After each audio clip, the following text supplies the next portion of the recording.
We have all of our panelists here, and I'd like to welcome everyone. Just quickly introduce myself, the rest of the panelists, and jump into our program for the day.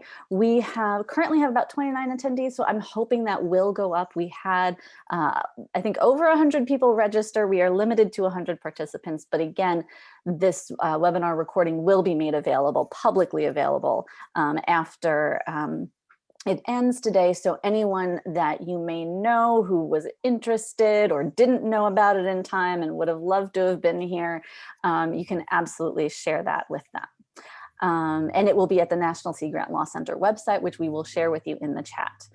So my name is Gina Weatherup, and I am your facilitator today. I want to welcome everyone to this industry panel sponsored by the National Sea Grant Law Center. The focus of today's panel is giving voice to people in the seaweed industry across the United States to help inform some grant-funded work being done by the Law Center. And in fact, the first part of our session today will be to provide you with some more information about what exactly that program is. So before we get into that, allow me to simply welcome all of our panelists here today. Michael Graham, founder and president with Monterey-based Seaweeds. Susie Flores with the Stonington Kelp Company.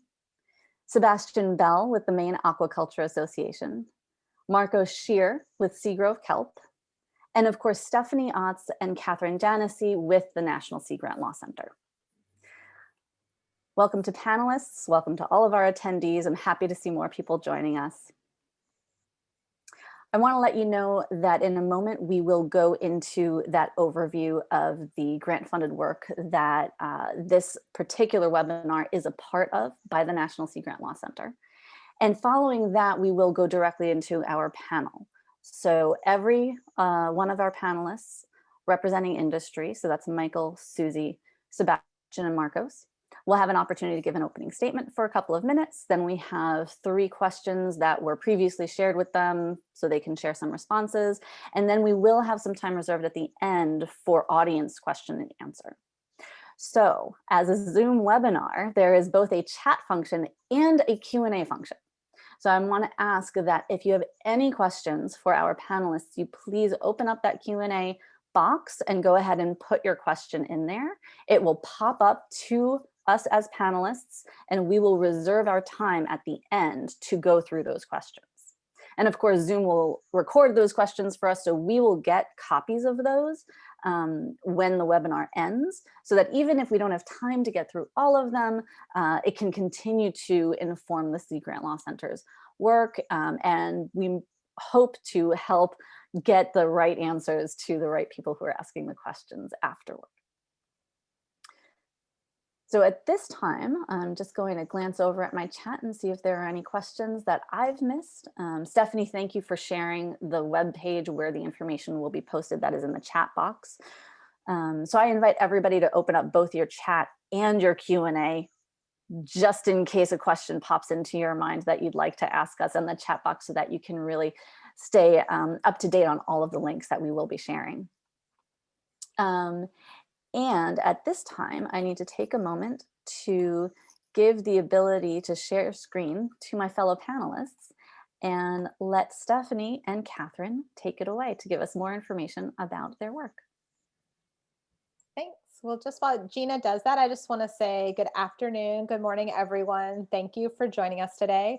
I'm Stephanie Otts. I'm the director of the National Sea Grant Law Center. And before we turn things over to our panelists, we just wanted to give a bit of background about the larger NOAA-funded project that this webinar series has been a part of. And so Catherine Janessi has been leading our research efforts under this project and is going to give a brief overview before we start the main event. Yes, so hello everyone, thanks for joining. I'm just gonna take a second to share my screen so we can get into my presentation, which is just, we wanted to give a brief overview of our project, so you all could have more of a context of where this webinar and the ones we've been hosting the last few months are really fitting into our larger project. So in 2019, the National Sea Grant Law Center, in partnership with Connecticut Sea Grant, received funding from the National Sea Grant College Program to really look at enhancing the coordination and cooperation among states to build policy consensus in for the regulation of seaweed in its whole form for food. And so that our project had 3 objectives. One was to conduct legal research and to identify and assess those potential models we could look at, to convene a collaborative learning workshop, to engage stakeholders, and then to develop a model law, regulation, or guidance document in the sale of seaweed in its whole form as food. I highlighted that first one because that's really where we are in the project. And so we just have a brief timeline to just so you guys could visualize where we were. We were funded in 2019. Our project started August of 2019. 2020, like most people, we got derailed with COVID, kind of taking control of our projects for a while. So while we were originally going to have our workshop in the summer, this past summer, it's going to be now the first quarter of 2020. But in between that time, we, engaged on this webinar series to get networking going and sharing information to help inform, our project and the planning committee in particular. And we've been doing our legal research. So we're drafting a white paper right now. We've compiled state laws and regulations that pertain to the regulation of seaweeds in states. And then from here, as I said, we're going to have a workshop for state regulators and our project team to really talk about ways that we could regulate seaweed. And then our final step is this guidance document, which I just want to note that, we've noted, the comments we've received that seaweed industry is not one size fits all, and there's different issues with states. And so we're taking that all into account into thinking about what that document looked like. It may not be a one size fits all document. So I just wanted to show real quick who is on our planning committee, so you guys all have more of a background. We have a good mix of state and federal regulators, university researchers, and then we have a couple of our Sea Grant partners as well to help us really think about this project and work through what we wanted to cover and what that workshop next year will look like. And then I wanted to take just a quick moment. Stephanie shared the website that our project page is on. We've already shared what we've completed on that web page already. And so we've had a couple articles come out in an ABA publication. We've done a presentation on what we've done. I wanted to note I have the FDA grass thing up there. And so we've, looked at what FDA has already approved in terms of additives for seaweed. And so we have some background research that we already had completed going into this project. And then, we also wanted to note kind of where we're starting with this project. So this is just a quick little food safety 101 that we wanted to share because we wanted to note that all food that's moving in interstate commerce, is regulated by the Federal Food, Drug, and Cosmetic Act. And so that prohibits any food that's adulterated or misbranded. We have basic strategies in the food safety realm to protect against adulterated food. And so HACCP is one of those. I've just noted here quickly, what FDA regulates currently with HACCP. And USDA also uses it for meat and poultry. So it's not just seafood, though with seaweed, that's the one we usually jump to. The chart I have here is not, it's just to show that, HACCP is being set up against these food safety plans, which have been refined under FSMA, which I'll talk about in a second. And then there's this general overarching requirement that all farms, and that's a legal term, have to comply with the general requirements of the FTCA. And so that's the basis of where our project is really starting. And so our project is really focusing on looking at these regulatory gaps and how we might be able to fill them. And so we're talking about macroalgae here. And so obviously there's not a whole lot of regulations that are focused on macroalgae. So what models can we look for for guidance, since we don't have a good basis to start from for this project. So, we have two main questions with the law and legal terminology that we're really looking at right now at this stage of our process. And the white paper will look at a lot of these in a lot more details. But are seaweed farms for purposes of FDA regulation, or are they processors? And so that categorization can have a big difference from what their regulation might look like. And the reason we say that and wanted to point it out is that if you're a farm, you're not required to register with the FDA. Preventative controls and hazard analysis does not apply to you. But if you're a food facility who's manufacturing and processing, you do have to register with FDA and meet those requirements. So that legal distinction is important when we're thinking about seaweed businesses in the United States. And so what is a farm? So the legal regulatory definitions: an operation devoted to the growing of crops, harvesting of crops, raising of animals, including seafood, and any combination of these activities. And so this does include some manufacturing processing, including drying and dehydrating raw agricultural commodities, and packaging, as long as you're not taking any other activities with them. And we've highlighted here raw agricultural commodities because that's what FDA considers seaweed to be. And quite a few states also put seaweed in that kind of regulatory bin as a raw agricultural commodity. And then under the Food Safety Modernization Act, known as FSMA, it's only applicable to what's known as a food facility. So those are those who are engaged in manufacturing, processing, packing, or holding food for consumption. And so that includes, taking food and either combining, preparing, treating them, and so you're making something else. You'll note that that drying, dehydration is also in that definition, but it includes a lot more actions you would take with the food product.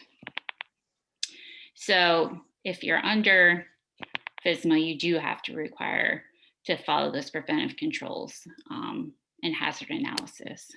But what's interesting is, there's a major exemption even under that classification. So if you average less than $1 million per year in the sale of human food, you are exempt from most of the hazard analysis and risk-based preventive control requirements. You do have some modified requirements. So when we're thinking about the seaweed industry, how many of those facilities are going to fit under that exemption? And then the next big question we're really thinking about is, what is the best model to really look like at? And so we have noted up here in the right-hand corner this important note that legal definition isn't a scientific classification. And so we have tomato equals a vegetable, not a fruit. And that's actually a Supreme Court case that said that. So the Supreme Court, we thought that was the best example to show this distinction.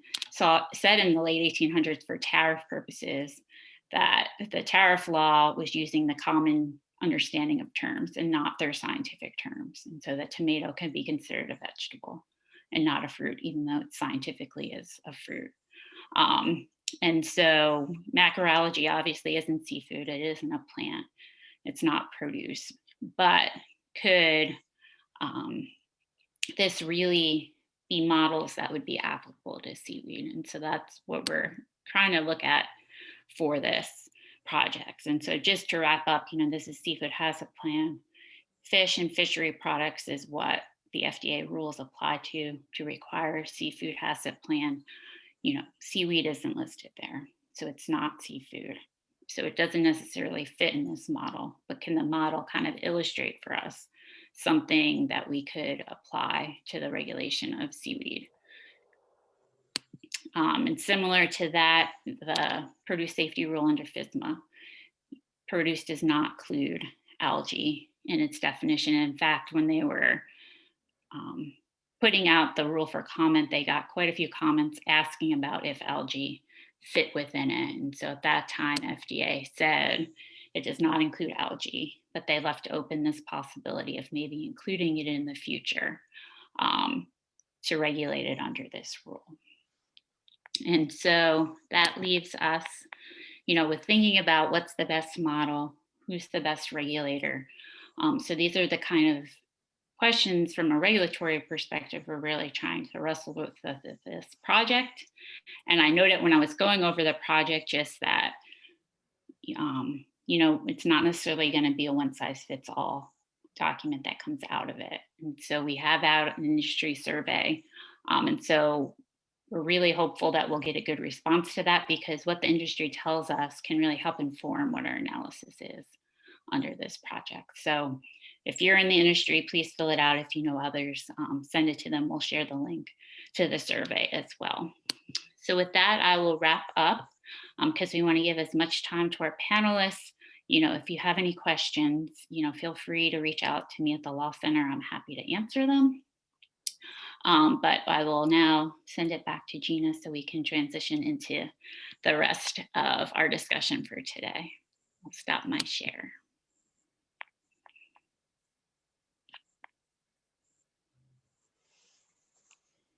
Sorry for muting myself. Thank you so much, Kathy. That was perfect timing, which I very much appreciate. Our attendance is up. I hope to see it continue to increase now that we are well into our webinar time here. And I want to remind you all to please submit questions using the Q&A feature of the Zoom webinar, questions directly for our panelists who you are about to hear from. So I'd actually like to ask everyone on the panel, pretend for a moment we're actually on a stage in a real room together, and just give the audience a wave as I share your name and affiliation. So that's Susie Flores with the Stonington Kelp Company, Michael Graham, the founder and president of Monterey Bay Seaweeds, Sebastian Bell with the Maine Aquaculture Association, and Marcos Shear with Seagrove Kelp. So we have 3 prepared questions after our opening statements. We're going to switch up who goes first, so everybody gets an opportunity to lead in your response. And Susie, I'd like to invite you to come off of mute and please give us your opening statement. Tell us a little about you. Sure. Thank you so much for having me. Can you hear me all right? All right, fabulous. My name is Susie Flores, and I own and operate Stonington Kelp Company, which is a small kelp farm located in the Fishers Island Sound in the state of Connecticut. We're right where New York, Rhode Island, and Connecticut waters all kind of converge, but we're just over the state line in Connecticut, so I am regulated by the state of Connecticut. The farm was set up, obviously, to be a viable enterprise for my husband and I, with the mission of making seaweed something that is endemic in our local economy. So we're really hoping that this is something that will grow, and we're hoping to lead by example in that respect. We grow Saccharina latissima, which is sugar kelp. It's the only seaweed that you can legally grow in the state of Connecticut out in the open water for human consumption. We are regulated exactly as seafood. So up until very recently, actually, we were required to have a HACCP plan in place, which was really fun to learn about. And it was a really useful exercise, I think, because it's not a daunting task to move forward through the processing stages and adapt our HACCP plan to other outputs that we are looking to create. And we sell fresh raw seaweed to restaurants. Like I said, we grow everything to be food grade for human consumption. We sell to local restaurants where a lot of farm to table, sea to table chefs have an opportunity to kind of take something that's native to the region and create whatever they want out of it, be it, pickled stipes or seaweed salads, or, just I've seen it used as a wrap as at high-end places. We also dehydrate our seaweed and sell it as a seasoning spice. And we have a vegan furikake, and then we have seaweed puree cubes that we're working on this year. So we have a little bit of a variety. And the issue that one of the biggest, I'll call it an opportunity that we have on our farm is figuring out how to stabilize our product to extend the farm's potential beyond the course of the very short harvest window that we have. think that's it for me. Perfect. We'll hear more from you soon. Thank you, Susie. Michael, take it away. All right. Hi, everyone. I'm Mike Graham. I'm out here in Monterey, California, and I own and operate Monterey Bay Seaweeds, which is a land-based farm that I operate with my wife and I. She's a restaurateur, and I'm actually a seaweed biologist here at San Jose State University, Moss Landing Marine Labs. And so we started this company almost 8 years ago now to try to demonstrate the utility of science, of being able to spin off kind of practical knowledge that could be used to farm seaweed. So we really farm seaweed primarily in the fresh, raw, and alive form, and we ship to restaurants throughout the continental US. The way we farm on land is we actually have a partnership with the university. So they have an equity relationship in the company. And in doing so, we're allowed to be at this research park that includes other aquaculture farms, like an abalone farm and an oyster farm. We draw deep water out of Monterey Bay, which is really clean based on other state regulations. It comes from about 75 feet depth in the bay. We pump it on the land. We use natural sunlight. There's no need to fertilize anymore. And we use minimal energy in our tank systems to tumble culture seaweeds that are meant, again, to be eaten raw. So we've done this now we've been selling for 5 years. We do actually have a variety of registrations that are all voluntary because we ship only raw and alive, nothing's processed. So we do have a HACCP that's been approved, and we do have a food registration permit through the California Department of Health. That's also voluntary just because we were really interested in trying to jumpstart the process. And there's really a dearth of information here on this end. So we're just kind of exploratory, right? Doing the best we can to develop as many products as possible and get them to restaurants. Our goal is to get them in the state that they would have gotten if they'd picked them off the rocks themselves. So everything basically arrives in either seawater or with a seawater packet directly to the restaurant. Thanks, Mike.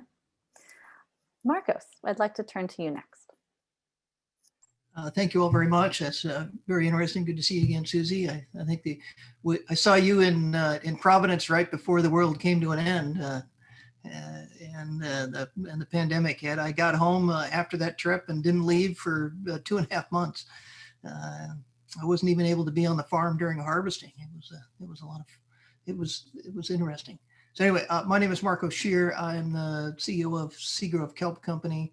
And we grow multiple species in a vertically integrated operation in Southeast Alaska. I am a recovering attorney. I practiced law for about 20 years in the seafood and maritime industry, and started this venture about 5 years ago. Last year was our first year of production. I've got a few, if it would be all right, I'll share a screen. I've got a few PowerPoint photos that might give you an idea of what we're doing in Alaska. Sure, go right ahead. So we'll go through, this is something I did for, the concept was basically to build a vertically integrated multi-species mariculture operation in Southeast Alaska. And I'll skip ahead because some of this you probably already know, but just to kind of give you an idea. So we grow ribbon kelp, sugar kelp this year, and bull kelp in our farm. This is our nursery operation. That's a collaboration with Oceans Alaska. That is a nonprofit in seed production and marine research operation in Ketchikan, Alaska. Now, this is a facility that we rent space in. This is our nursery in Ketchikan. We can do up to about 300,000 feet of seed line a season in this facility. This is some of our Nereocystis bull kelp line ready to go into the Doyle Bay site. This is from last year. We're currently involved in seeding out, taking our seed and putting it into the farm. This is some of our gametophyte baby bull kelp. So our farm site is located off the west coast of Prince of Wales Island, and Prince of Wales is an island in the southern, about as far south as you can get in Alaska. It's an island roughly the size of the state of Delaware, about 2,500 square miles. It has about 1,000 miles of coastline. Our farm is, this first site is, here, let me see, is just down here on the west side of that island. And this is kind of a layout of our farm. So the initial site that we have is 100 acres. And And so this is kind of the layout of it, and it's about 6 miles from Craig. We have an oyster component that we haven't implemented yet over here, but right over here, but right here we have where the kelp farm is. And this is a single array. It's a catenary-based system that we put in. It's about 3,000 feet long and about 600 feet wide. And we could put about 300, the most we could put in is about 300 lines that are, say, 600 feet long. And if they're on 10-foot centers. So this is some of the equipment that we use to put in, some of the anchors that we use to deploy. We've made lots of buoys. And this is when we were beginning our seed out last fall. And here's a picture of the farm after we've set our lines out. And this is some of the alaria that we grew and harvested in the spring. And this is some of the bull kelp that we grew. And let's see. So our hope is to develop a multi-species, vertically integrated seaweed operation and shellfish operation that continues.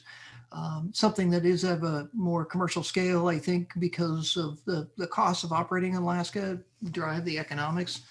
Most of our product was business-to-business sales, raw material for products. Some of it went into fertilizer, some of it went into value-added seaweed-based products, both dried and wet. We also have we're working with a company that's developing a pet food products that utilize a seaweed component in them, yeah, I mean we're excited about it.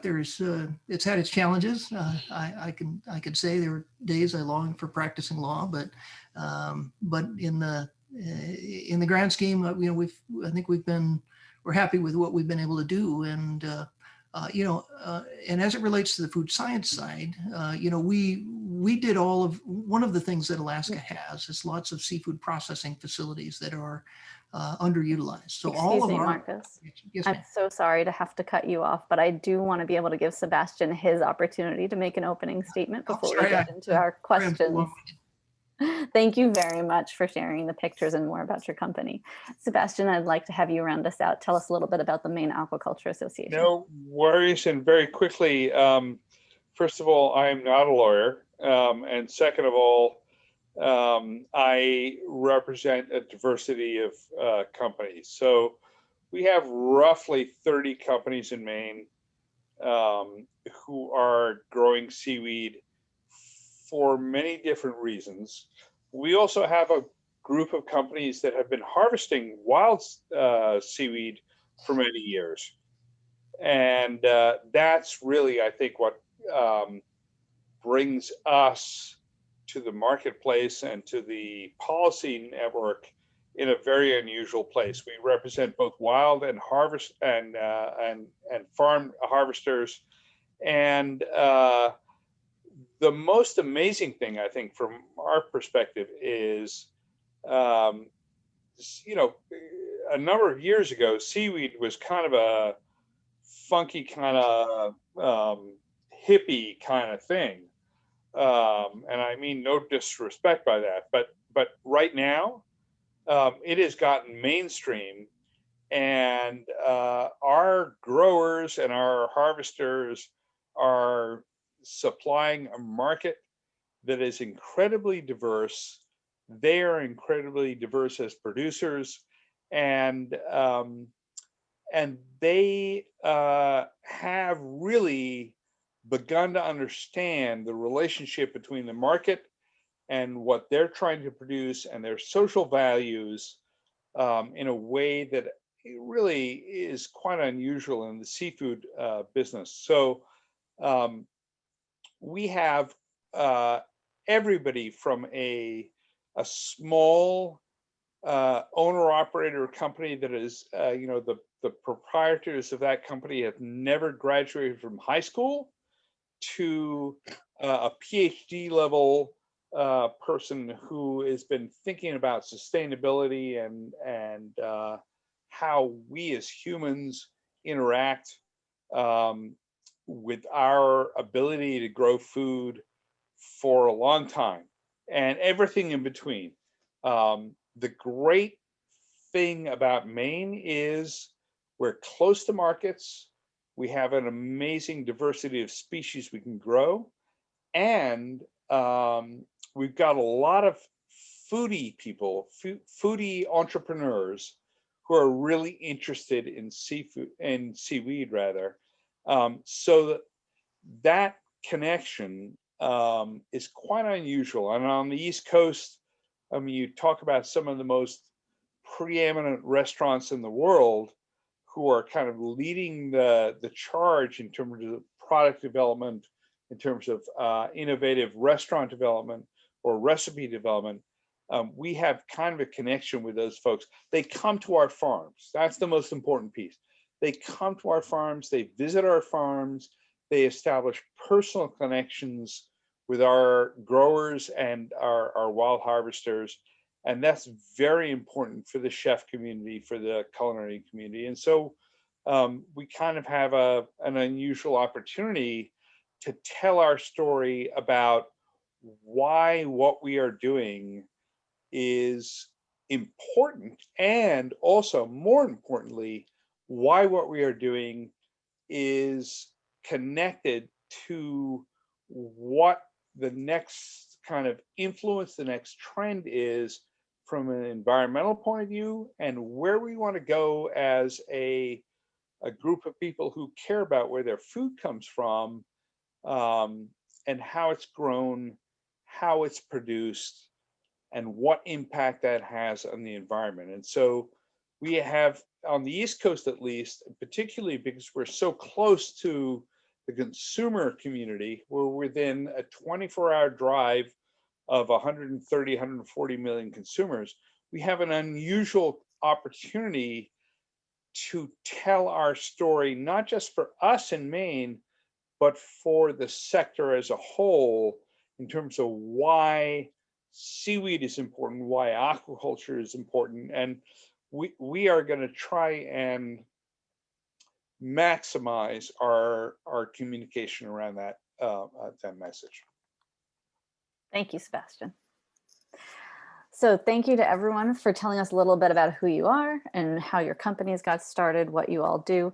The first question that we want to ask our panelists is to just tell us more about the approach your company currently takes regarding food safety. And Mike, we're going to start with you. Okay, great. So for us here, again, we're a land-based tank system, and we basically harvest the day of, so the day we ship, and all of our employees do harvest with PPE. So they come out with gloves, and now, since we're at the university during COVID, they come out with a lot more PPE as mandated by the university. But generally we come in treating this as a live product, the same way you would package up a plant to send to somebody to continue to grow. So we have, we use gloves, we use sterilized containers for the harvesting. You then bring them into our registered packaging facility, where they basically get packaged live into pre-sterilized bags. For some of our deliveries, which are hand deliveries in the Monterey area, we deliver with sterilized seawater in the bags.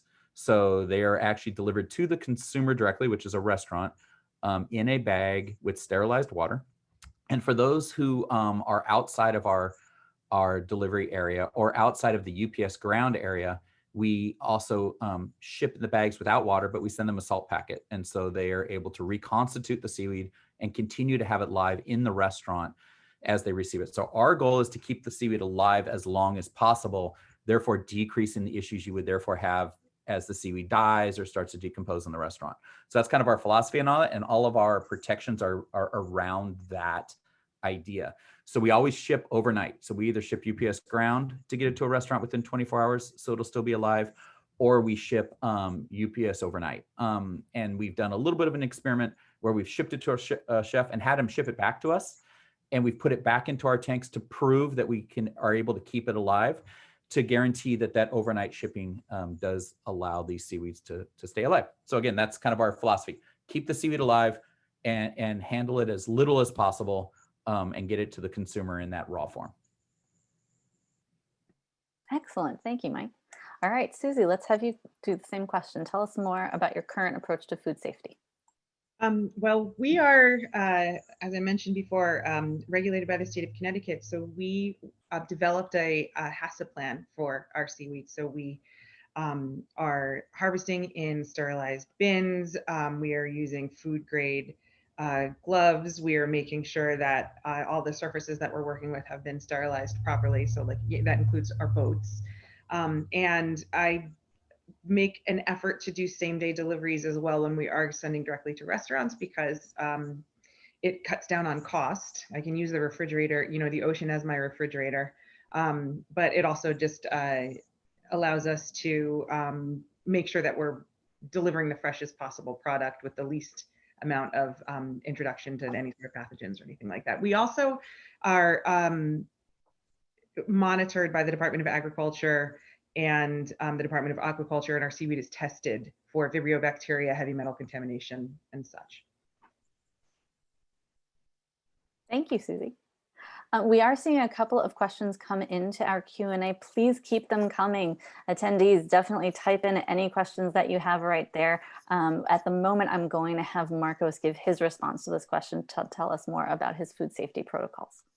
Yeah, all of our product is frozen. We did ship a small amount just to test fresh shipment from Alaska, and because the facilities that we utilize are seafood processing facilities, a variety of seafood processing facilities.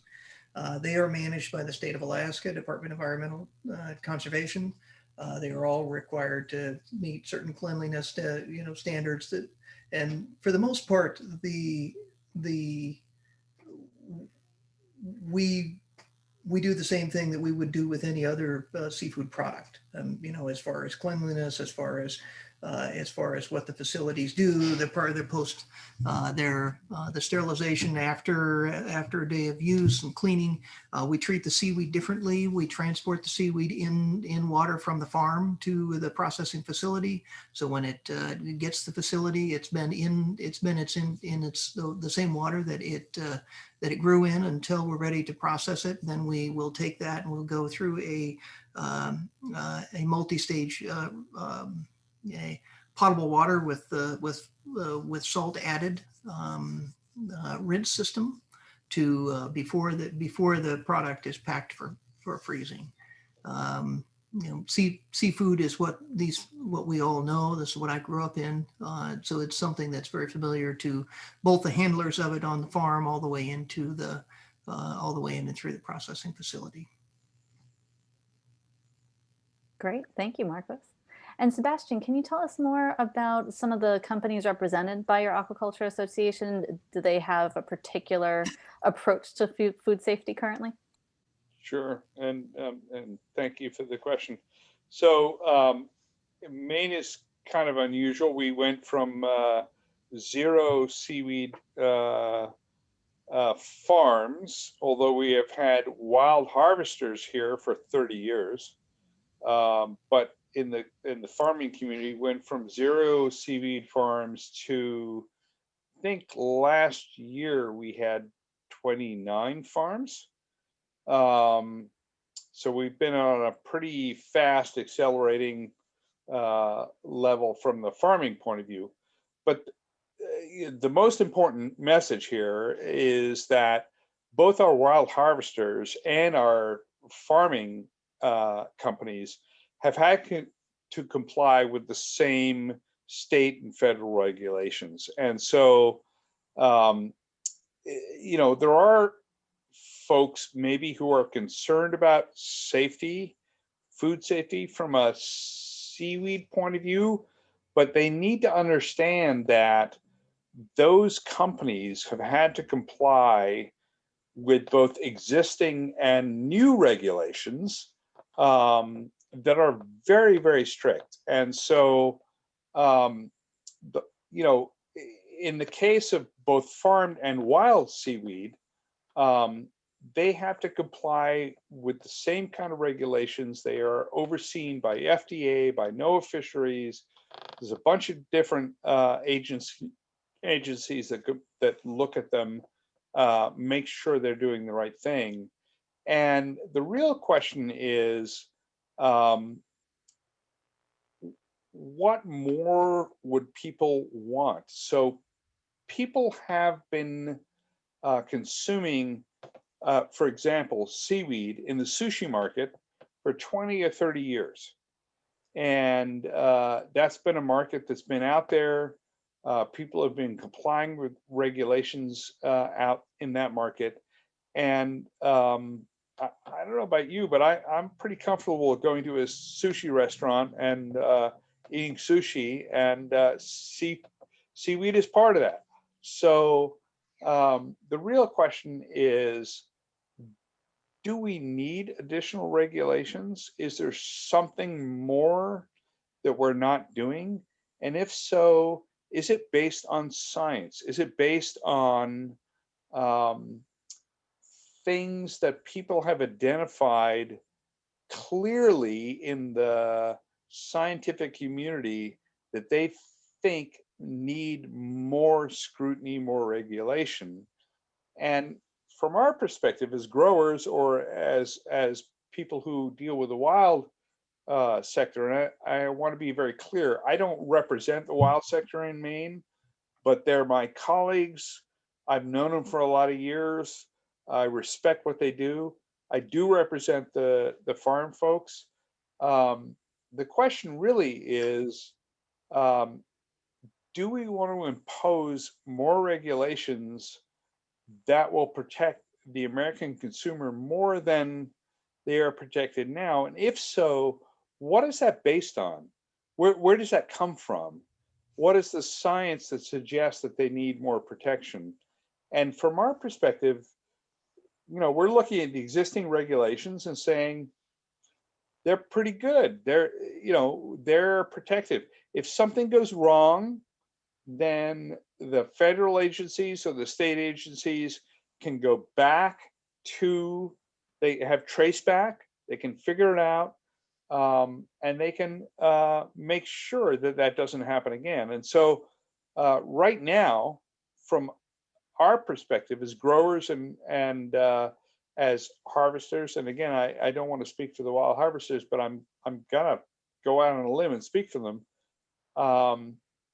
The existing system is pretty protective, and it applies regulations which are designed for other kinds of food groups, which may or may not be relevant to seaweed. There may be things that we don't have to be worried about from a seaweed point of view, that you would be worried about from a lettuce point of view, or from a cabbage point of view, or what have you. Excuse me, Sebastian. I'm No sorry worries. to interrupt. But I think that's actually a wonderful point for me to bring up the next question for everyone, right? Because there's sort of the science about seaweed is a little bit less developed than some of the other food groups that we are much more accustomed to seeing on our plates across America, right? So along those lines, I want to ask the group, and we'll start with Marcos this time. What is your biggest question about seaweed food safety? We have a lot of state regulators joining us today, and I think they're interested in understanding, what are industry leaders struggling with?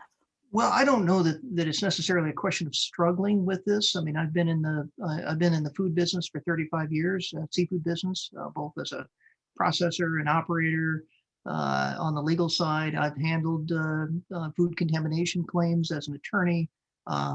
Things like that.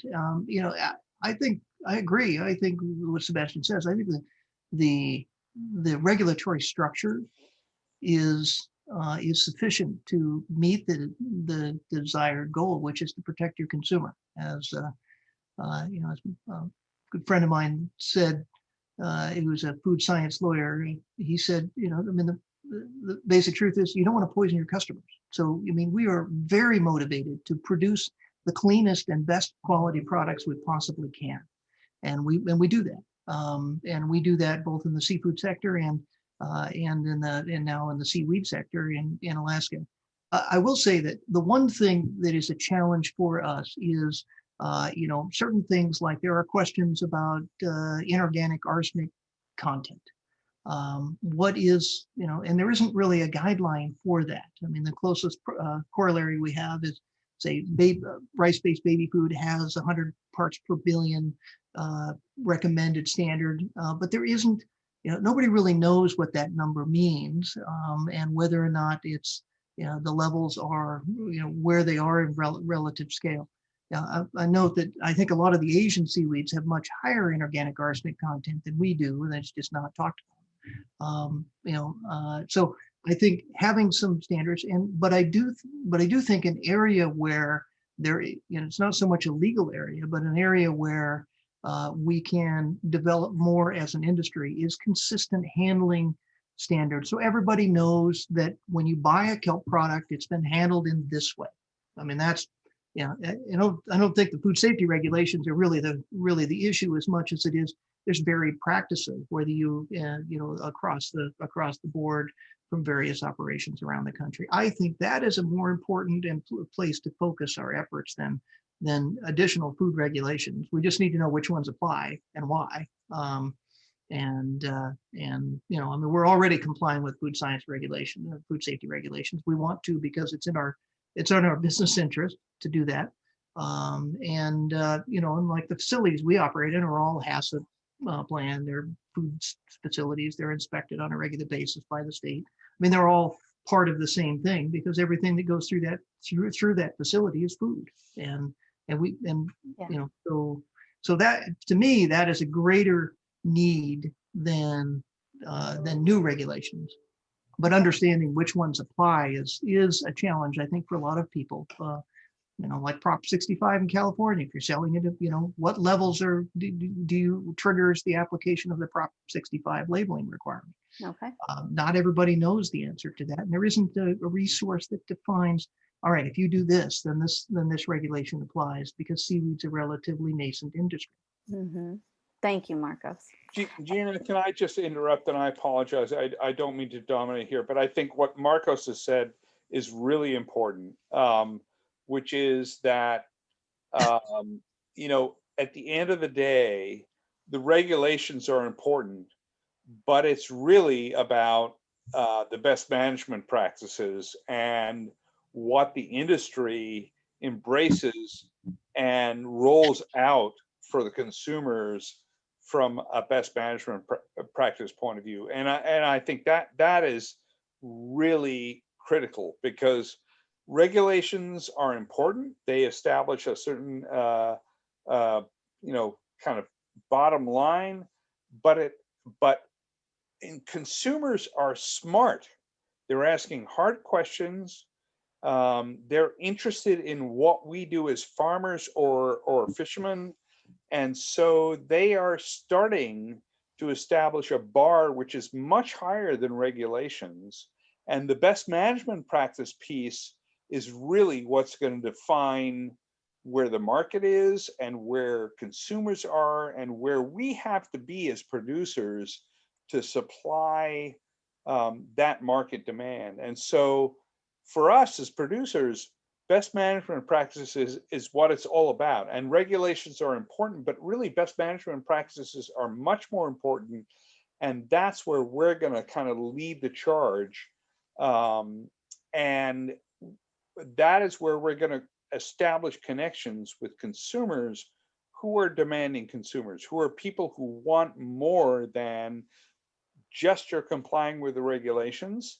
We think you should do better than that. And so I think Marco's point is a really important one for people to understand.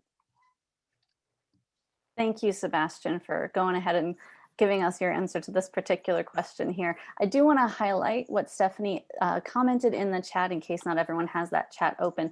The Law Center's current project is not suggesting new regulations. They're trying to facilitate conversations around the current existing legal framework. And as we saw from Kathy's initial presentation, and of course, as you could guess, with seaweed being such a new industry, the regulations on food safety were certainly not created with kelp in mind, right?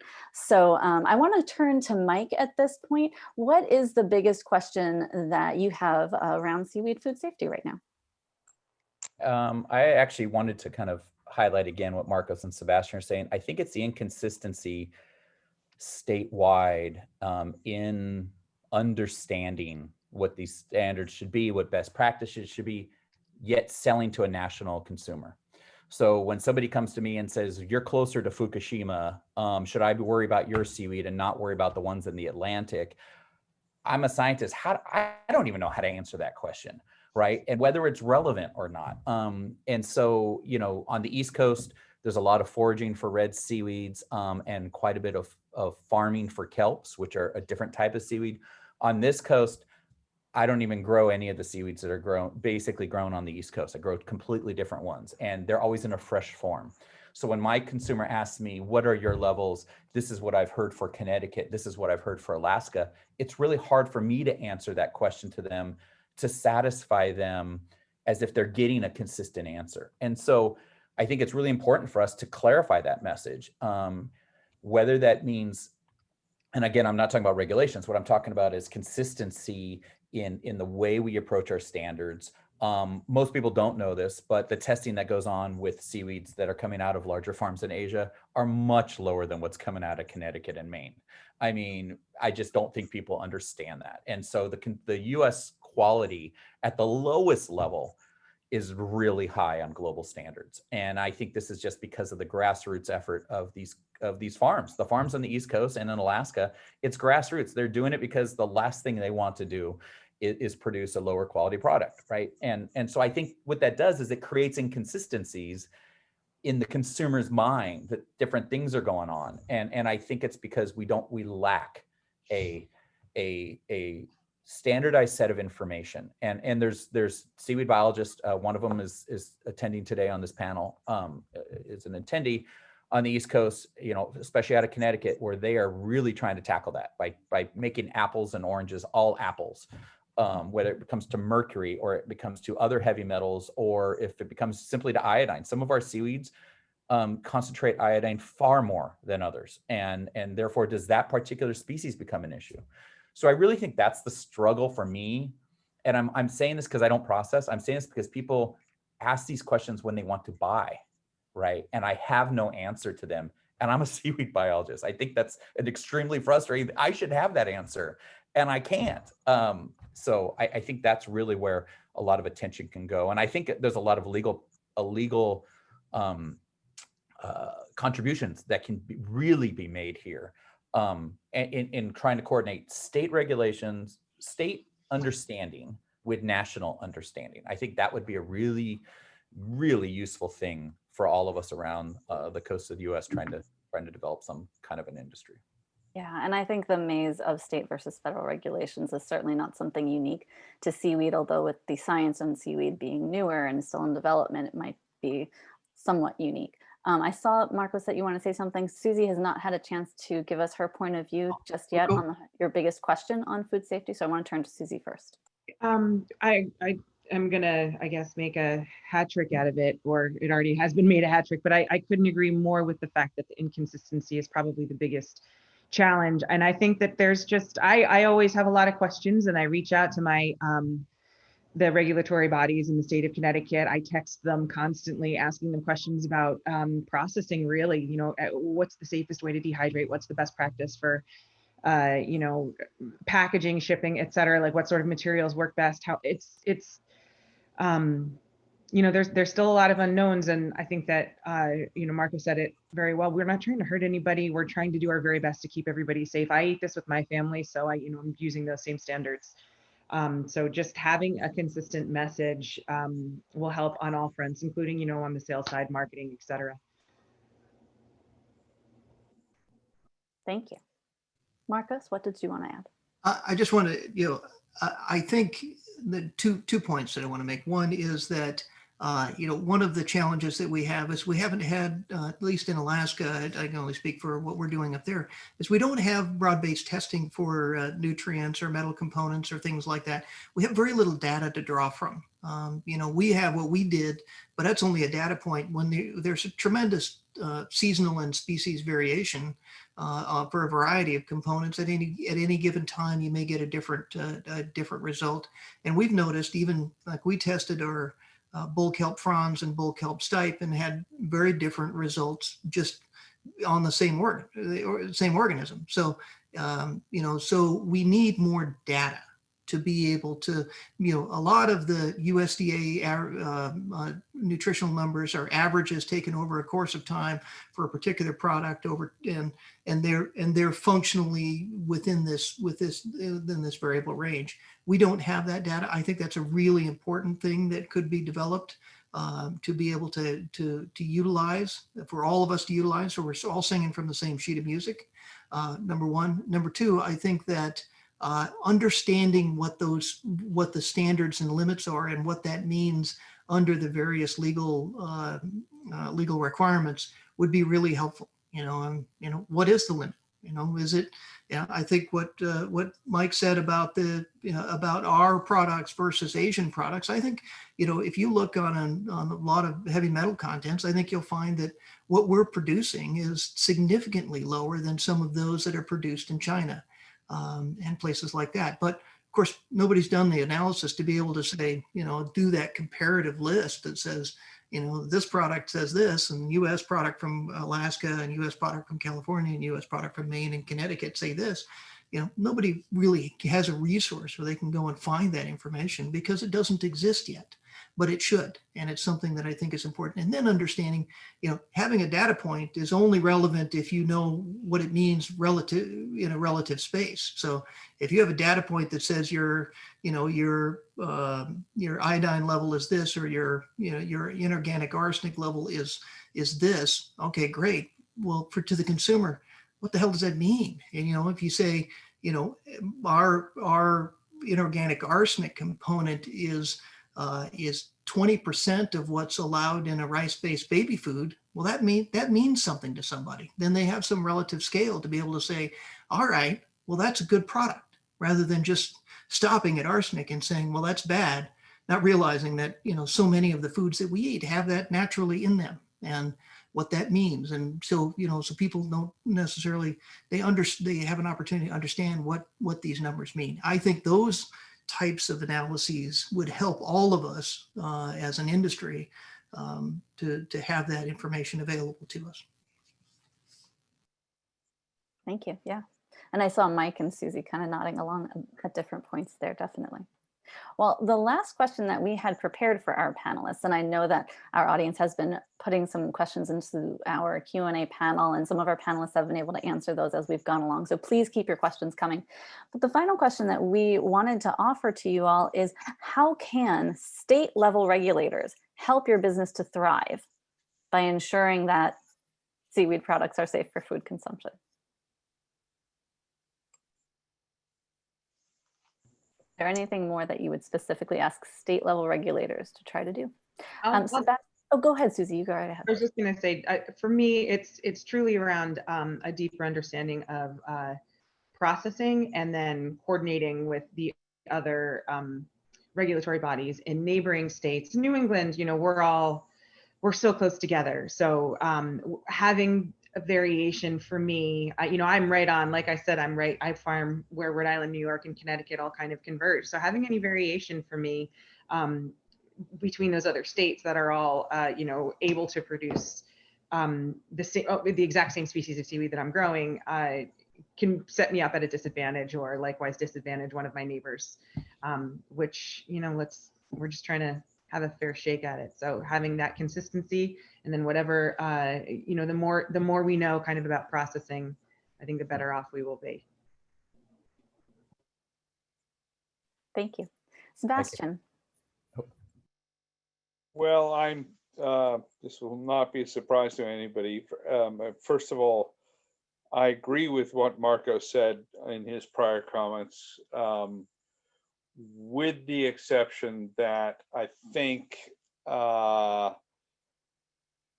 there is a lot of data out there, and we have to be very careful to not extend what has happened in other seafood categories into the seaweed category, because I believe that we know what's going on in seaweed. We know, and particularly we know that based on other countries' experiences and what we are doing currently now in terms of food safety in the seaweed sector in the US is actually, in many cases, above and beyond what our competitors are doing. So just put that out there and leave that as kind of a flag in the landscape. I think that we have done already, based on the seafood world, a tremendous amount of pioneering work in this country in terms of seafood safety. And I don't think that seaweed should be treated any differently than that work. What worries me is that we will begin to impose standards, particularly on small growers, small harvesters, that they are going to have a hard time complying with, not because it isn't necessarily the right thing to do, but because they don't have the resources to be able to comply with that. And so, you know, my question to the food safety community in general is, how have we done so far? And given the fact that sushi in particular is this amazing thing which has in 20 years blossomed over the entire United States and includes seaweed, how much of a food concern has that been related to seaweed, not to raw seafood? And it's hard to separate those two things. But the reality is, even if you include those two things, and you look at the FDA statistics, seaweed is doing pretty well. Seaweed is not a large public health hazard. And so if you make a decision in terms of how you spend your limited resource as a federal or state regulatory agency on issues which are really a public health risk, seaweed is it's just not it. It just, the data is not there. It's not it. And so don't overreact to what conceptually might be scary, but the data does not support. And so our response to all this stuff is, you know, as seaweed growers, as seaweed harvesters, do we want anybody to be sick? Never, because it is bad for our sector, right? It is bad for our businesses.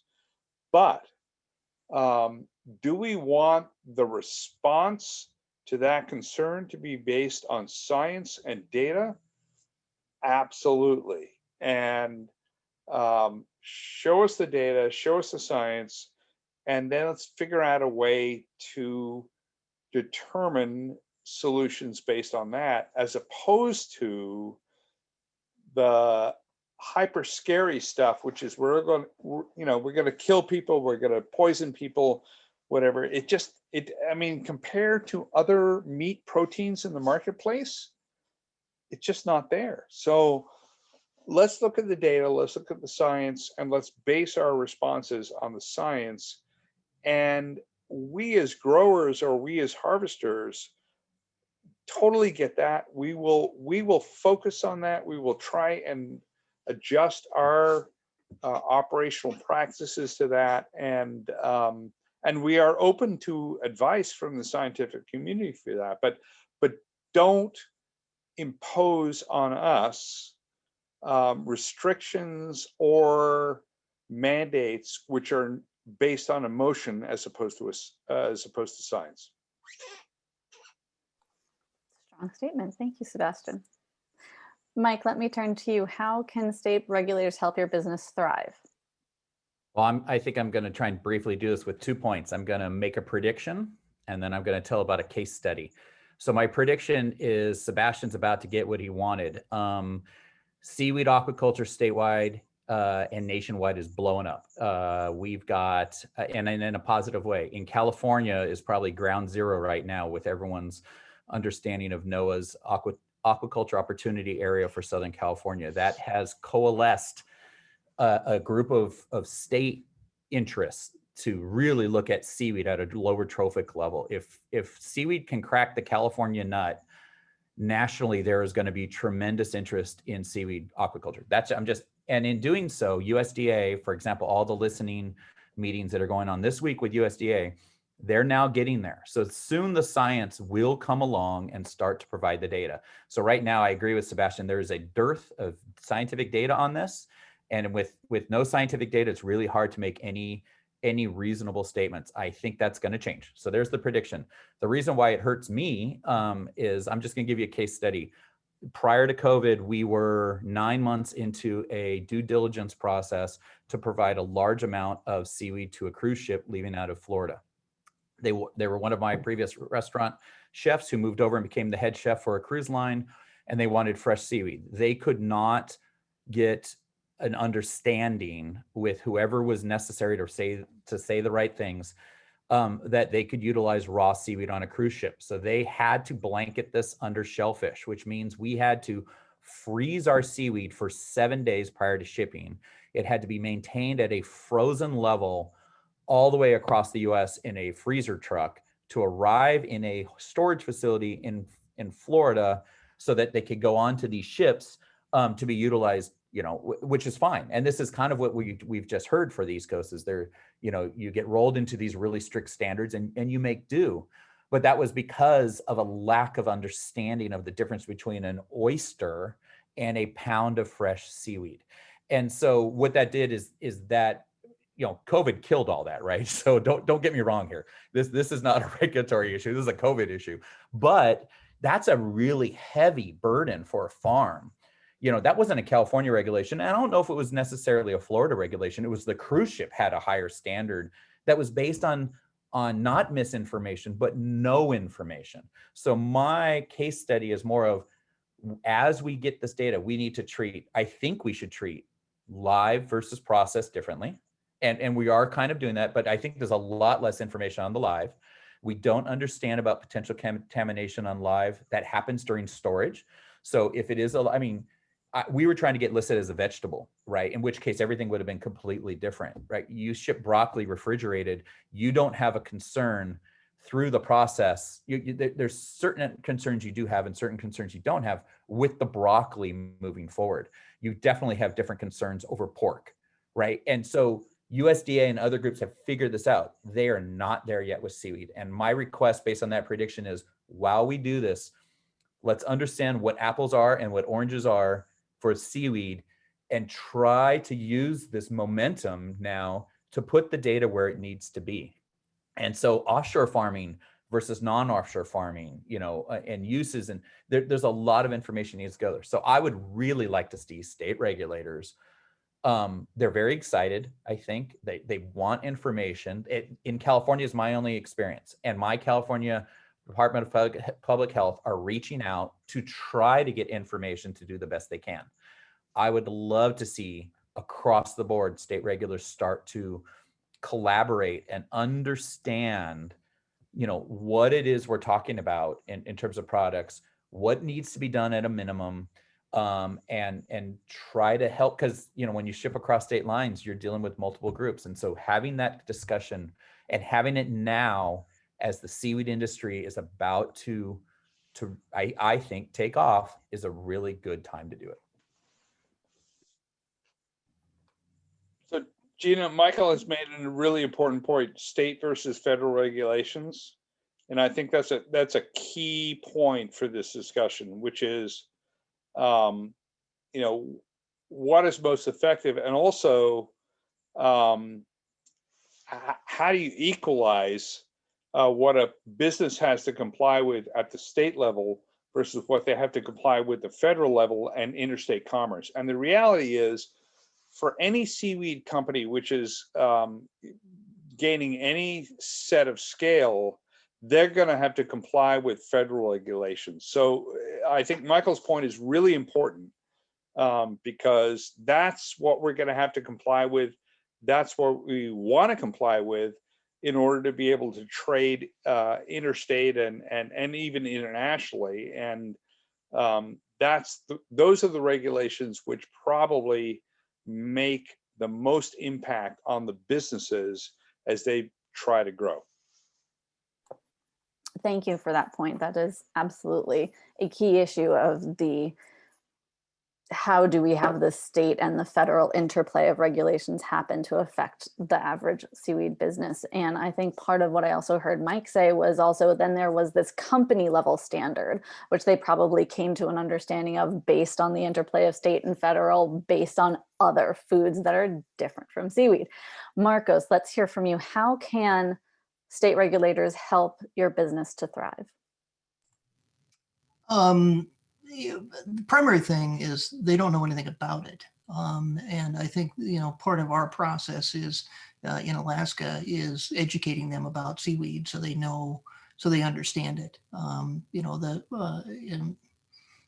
The natural kind of reaction to new things and for most state regulators is to be very conservative about how they approach these because they don't want to make a mistake, and we don't either. But so part of our challenge is just educating them and bringing them online. And then, we have a variety of food safety regulations that we need to, that we're trying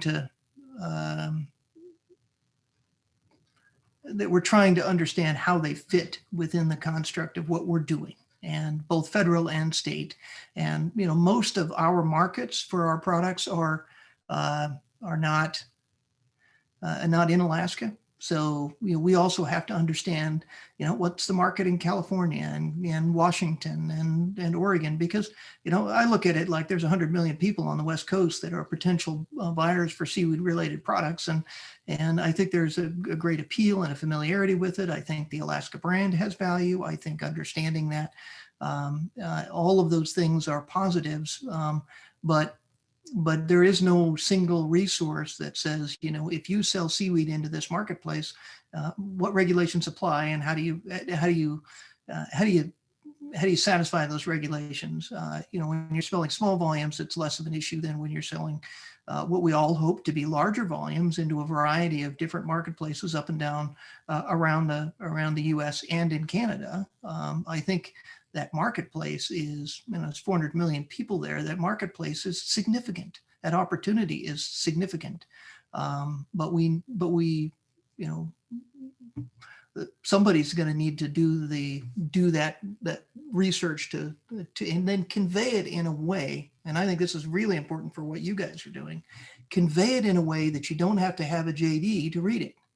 I may be, pretty familiar with parsing through regulations, and it's one of the reasons I don't do it anymore. I got that skill. Let's do something else. But I do think conveying that in a fashion that, that anybody that picks that up can understand. All right, I need to, if I want to sell into this marketplace, I need to do this and this and this, and the labeling requirement is X. And if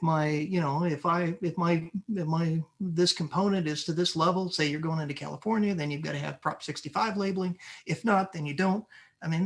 People just don't have any idea, and they don't even, for a lot of the smaller value-added companies in Alaska that are taking seaweed and making products out of it, and then they want to sell it into California, they're struggling with the idea of, all right, so what the hell does Prop 65 mean? I know it matters, and now what do I have to do to comply with it?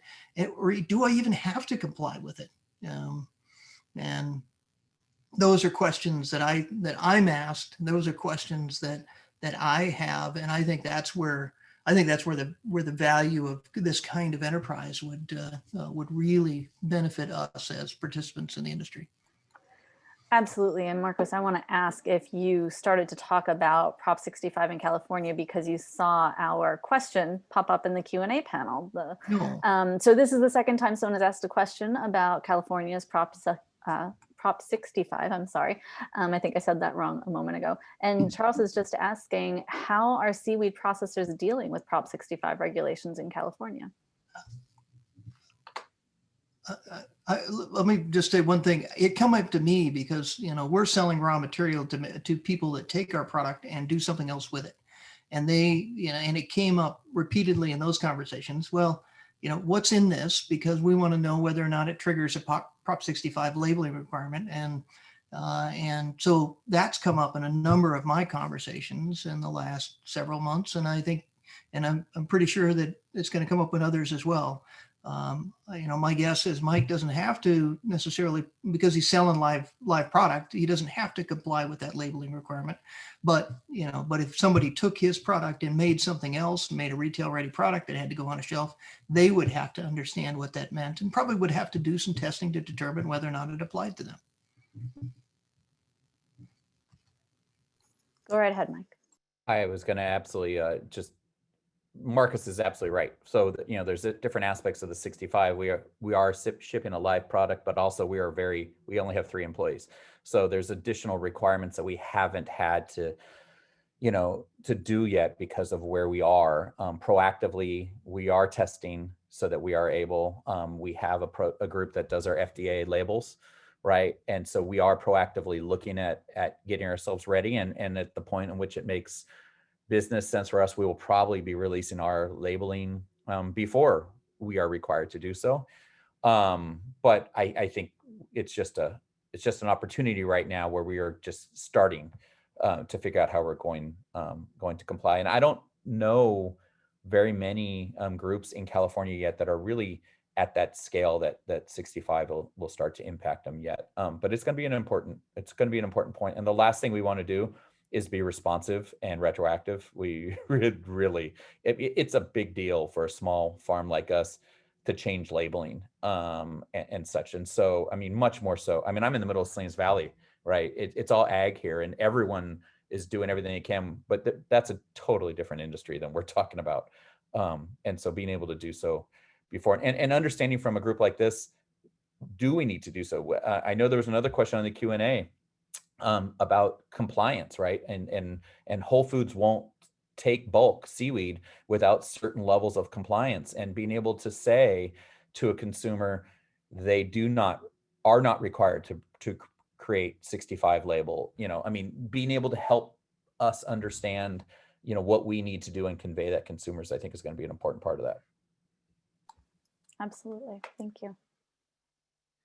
One of the earlier questions that was asked in the Q&A, which Michael answered, and I don't know if it relates to Susie or Marcus, but I'm going to reiterate it here and give you an opportunity to ask, is, do you treat your seaweed to remove epiphytes? Is that something that is done or needed to be done in Alaska or Connecticut? We don't treat it to remove epiphytes, but we will remove them by hand or just slice the seaweed at a point where the epiphyte isn't included. I don't give epiphytes to my chefs.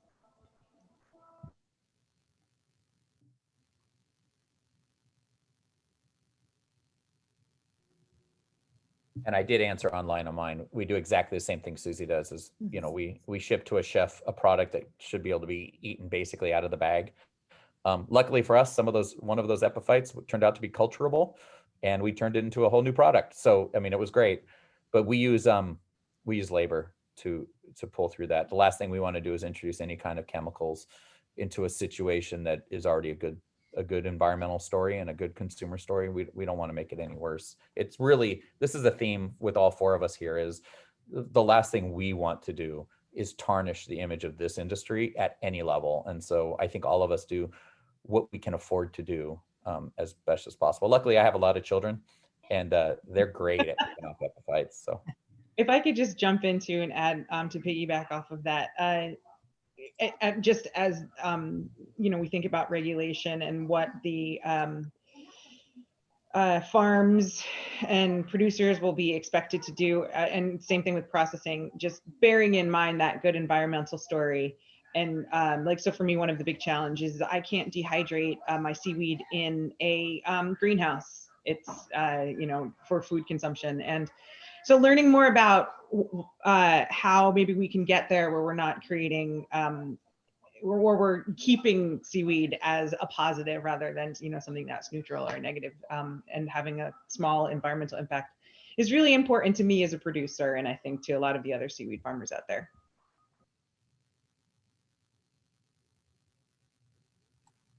Thanks, Susie. Marcos, does this question about epiphytes apply to what you do in Alaska at all, or? Yeah, well, certainly. I mean, there's always the prospect of something being on your kelp, and we have shrimp and kelp crabs, and we get bryozoans and different things. So we do a number of things to limit that. One is we harvest. We found that bryozoan content significantly increases really after July 1st or June 1st. I mean, so we monitor that throughout the farm to do that. We work hard to remove those in the processing process, but we should be able to present the majority of that just by harvesting before June is really the best way to do that. And yeah, I mean we work very hard to produce a very clean, fresh product. But it is something that's right on the top of the list of if you see this, pull it out. Thank you. This was definitely something that I had never heard of before, so just wanted to ask our seaweed growers if this was something that you deal with. So thank you. Seeing that we don't currently have more questions in our Q&A and looking at our time, I wanted to actually ask Stephanie to share with us a little bit more about the next steps for the National Sea Grant Law Center on this work. Oh, thanks, Gina. We did just get one more question pop into the chat, Stephanie. I'm sorry, hold on just a moment. And we are being asked, interesting, rather than more regulation, would a national trade association make sense? And this person is talking about the American Herbal Products Association has done a lot of work on how they apply to the Food Safety Management Act. I don't know a lot about American Herbal Products Association. Would any of our panelists like to share a thought about that? So I'll chime in because I think the only trade association guy on this call. And I will say this. Yes, I think a national trade association makes some sense, but there is power in coalescing a group of farmers or harvesters around a particular species, but there also is a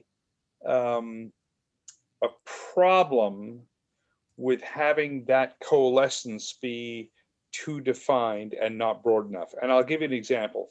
The Farm Bureau in this country represents corn farmers, soybean farmers, beef farmers, pig farmers, what have you.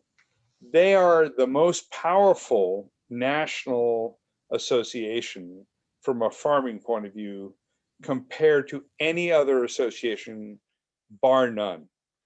There are, there's a National Cattlemen's Association, there's a National Pork Association, there's a National Poultry Association, but the Farm Bureau is the one that actually counts the most at a national level when you get into policy and lobbying world. And each of those individual trade associations, and obviously I represent a state association,